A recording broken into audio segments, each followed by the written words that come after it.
讲一下。那我真正要讲的是这个法任的这个大武的这个由来跟这个整个它的变化哈。这就是所谓我们说里摩萨，就是你们所谓的这个法任，大家所谓的法任。这个大角是从大武部落旧大武这个地方一个神话故事，一直到今天，很多的老人都说他都还有他的这个他所走过的。或是红眼所看过的这个地方，你如果说老师们跟这个小朋友在看网络的话，你有看到很多网络这些游客都会到这个旧大武这个地方，它有拍摄到了很多的墙壁，很多的颜色，很像是彩虹的一个颜色，那个就是以前红眼所看过的一个石壁后，所以那个整个全部都变成很像烧过的那个颜色。那我先讲这个大角哈，稍微的讲过，在部落呢，听说有一个人，那这个人呢，你看我阿姨也一时忘记他的名，因为有时候原住民这个没有常常的，那他的脚非常的，这个是一个巨人哦，这是一个巨人。那听说呢，他的脚哈，如果说他的一个脚是在这个地方踏过，他第二只脚可能会踏在水门那个地方。那你说这个人他人高不高大？高大。哎，这个人是非常的高大。那这个神话故事只是说有看过，说在部落的这个旧部落里面有看过这个他的脚。听说我们雾台有一个喇嘛叫谁呢？杜巴拿吗？听说他有把他的那个脚印有拿回到那个舞台，结果听说那个是那个碎掉了哈。结果从那个时候很像，在我们的这个传统里面哈，他说你不能够去动这么神圣的东西，如果动了以后，你这个人一定会被咒诅。结果那个喇嘛很像身体状况。这个山上哦，上面这个山底有个脚印，巨人的脚印是真的脚印哦。然后跨过大河流，那个地方又有一个脚印哦，是真的呢。是有这么大的一个。那有人为了要拿那个脚印，就给他劈，对。这样不好了哈，这样不好，所以都会吵架，都会吵架。这个也是属于部落的一个文化的一个部分哈。那大概就是说，在部落，就是因为在过去的，就是在这座山，在过去后，就是在就大武的那个领域里面。那第二个还要讲的是这个红眼的这个，听说有一个这个红眼呢，他是家中在小的时候，我想在电视上你有看过他演嘛哈。他说这个小的时候还没有看见他有这样的一个神力哈，那一直到他大的时候，就才发现说他有这样的一个，就是只要他看过的东西，他一定会烧掉，然后就是别人他扫过这样看过一遍的这个人或者是东西或者是植物，他一定会全部烧起来。那个时候呢，为什么这个红眼这个人到最后会没有？红眼是男的还是女的？有的人常常以为他是巫婆呢。红眼是男的还是女的？你知不知道？对，是男的哈。有一个你知道平地人的雕刻家啊，我们大武请他雕刻我们的这个，就是用泥塑的方式哈。把它要弄成一个红眼，结果我们看的时候，它很像是女的巫婆的，然后每次人家都以为她是巫婆，原来她是要泥成一个那个红眼哈，所以我还要问大家说，你们是不是也误认以为说这个红眼是女生哈？所以那个时候呢，也为了说让这个红眼不会危害到别人，因为那个时候部落的人也都很怕说被他看过的人，或是被他看过的整个这个环境会全部烧起来，所以那个时候这个部落的人就告诉他说，我们要把你安置在一个地方，跟部落很远，那我们要做一个铃铛哈，做一个就很像是一个赶鸟的一个赶鸟器，然后那个这个铃铛就放在他那个出口那个地方。如果说部落的人要来送饭的时候，就要放在那个地方，然后摇一摇，这个红眼就会知道说，部落的人来送饭了。部落的人离开了以后，他就会去把这个饭，就是拿去，然后就可以吃饱。那一直到最后呢，部落的人就很厌烦了，也不想再喂他了，也不想再帮他了。所以那个时候他就借由这外面的这个外村的人呢，就来设计这个红眼，所以那个时候红眼才会消失在这个世界上。那阿姨是用很简单的方式。那这个我真正要讲的是大武第3个神话故事，就是我们所谓的林瓦萨。在传说中呢，这个林瓦萨在年轻的时候，10几岁的时候，他家里也是种小米的。我们鲁凯族，我们雾台乡是以小米为主食哈，小米是我们的食物，白米不是我们主要的食物哈。你会看见旁边很多的红梨啊，很多的小米，这个才是我们过去我们的祖先、我们的奶奶老母他们所在吃的哈。那这个白米是后来从平地才有的哈。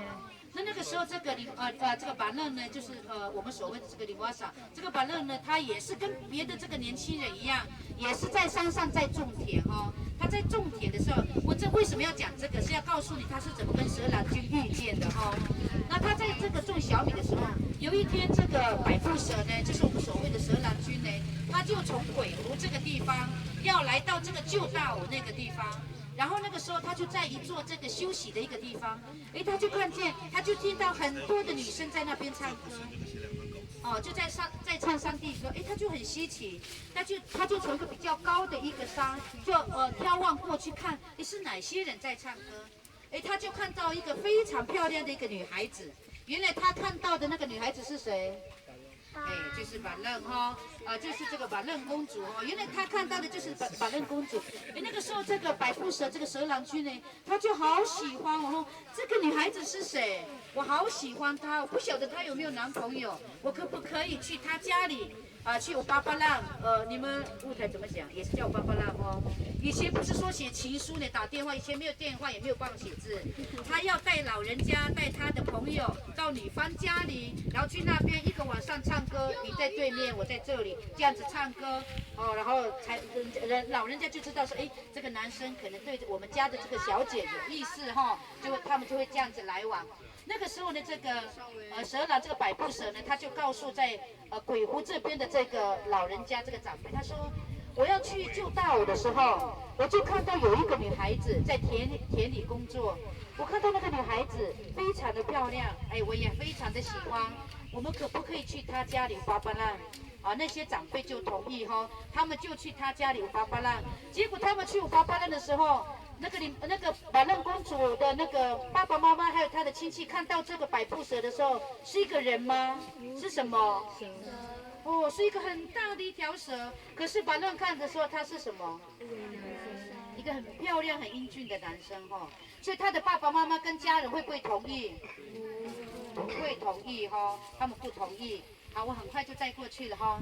他们不同意呢，可是这个板楞他就说，我看到他的时候，他是个非常俊俏的一个男生，我很喜欢他，我要嫁给他。可是他的家人都不同意，他也不愿意。可是这个板楞他就很坚持。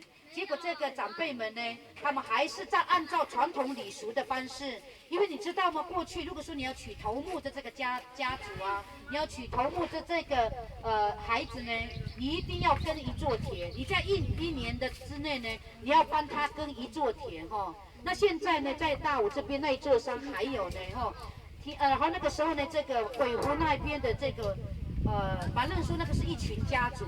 可是那个旧大武那边的人看呢，他是一群百步蛇。那个时候呢，他们就按照这个礼俗的方式，那他们就在那一座山呢，要耕作一个田。那听这些老人家他们诉说，他们这个女方这个板楞的家人中午要去送饭给他们的时候，只听到什么声音？在砍草的声音，镰刀的声音可是没有看到人在工作。只看到很多的蛇挂在那些树上，结果那个时候他们也知道说，板楞所看到的是一个人，可是我们看到的是一个蛇，所以那个时候他们就把他们所准备的食物放在那个田间里面。结果他们回过头来，他们回去了以后要再回来收那些餐具的时候，饭有没有吃完？很奇妙，饭都吃完了呢。那些老人说饭都吃完了，都吃完，也看到了整座山都已经砍草完了，都已经完成了他们要耕种的田。那一直到这个要娶亲的这个时间，就是要结婚的这一天。那他们也是按照礼俗要带笛论啊，要带很多，就是要带刀啊，要带琉璃珠啊，要带服饰，要来提亲。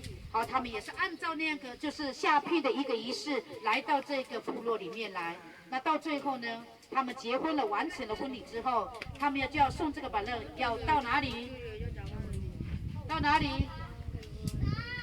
哎，同学，板凳要去哪里？你也不知道，他要到大武。哎，你看就没有好好听哦。啊，可不可以要到那个要到宝宝的地方去吗？板凳要去哪里？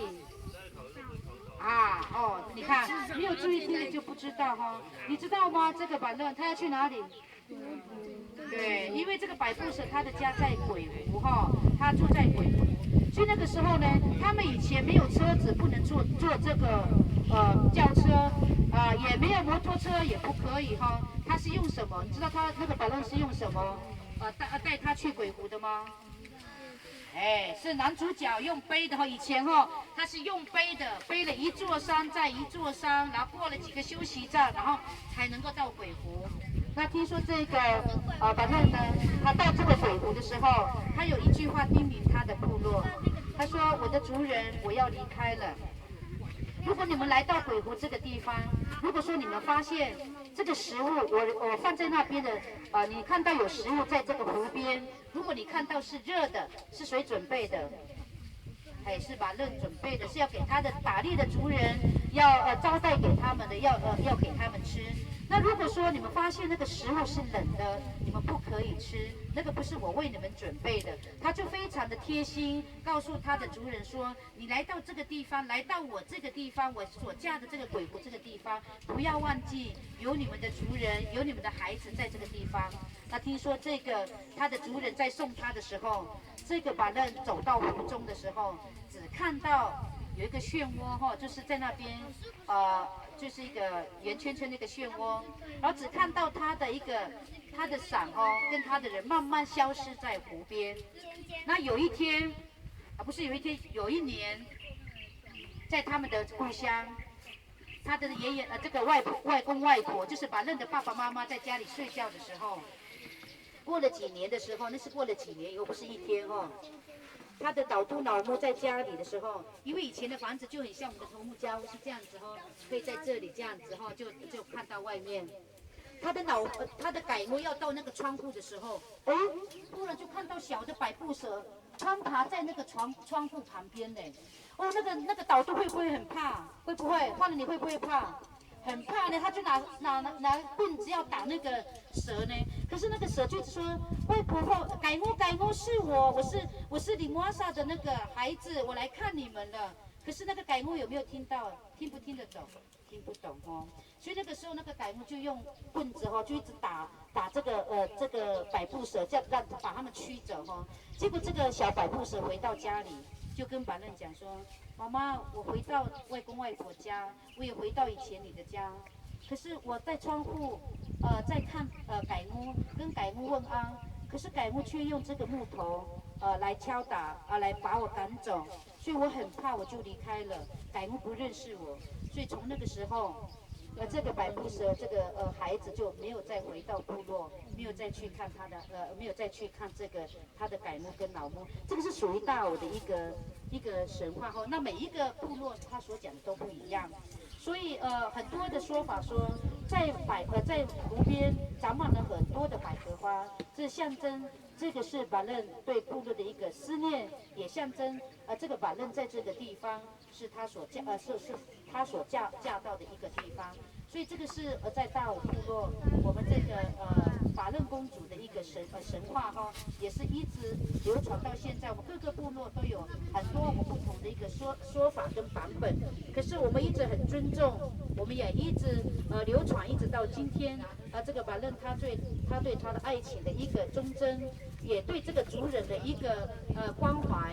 我们刚才有听到这个反正他就算已经离开他的族人了，在这么远的一个地方，他还是叮咛着他的族人说：“我不会忘记你们，你也不要忘记我，因为我会在这个地方守护这一片山，守护这个整个传统领域。”那这个就是阿姨在这里把整个这个大武部落的这个我们大家所比较熟悉的这个把任公主的这个神话故事，在这里来告诉大家，也希望大家也谨记着刚才阿姨有讲，这个百合花有很多的一个含义在。那对男的、对女的都有个很重的一个意义在。那这个就是为什么一直部落到现在都一直推崇着这个百合花的精神，还有百合花的纯洁，还有百合花的这个团结，都有它的一个含义在里头哈。那就谢谢大家就说到这里哈，谢谢。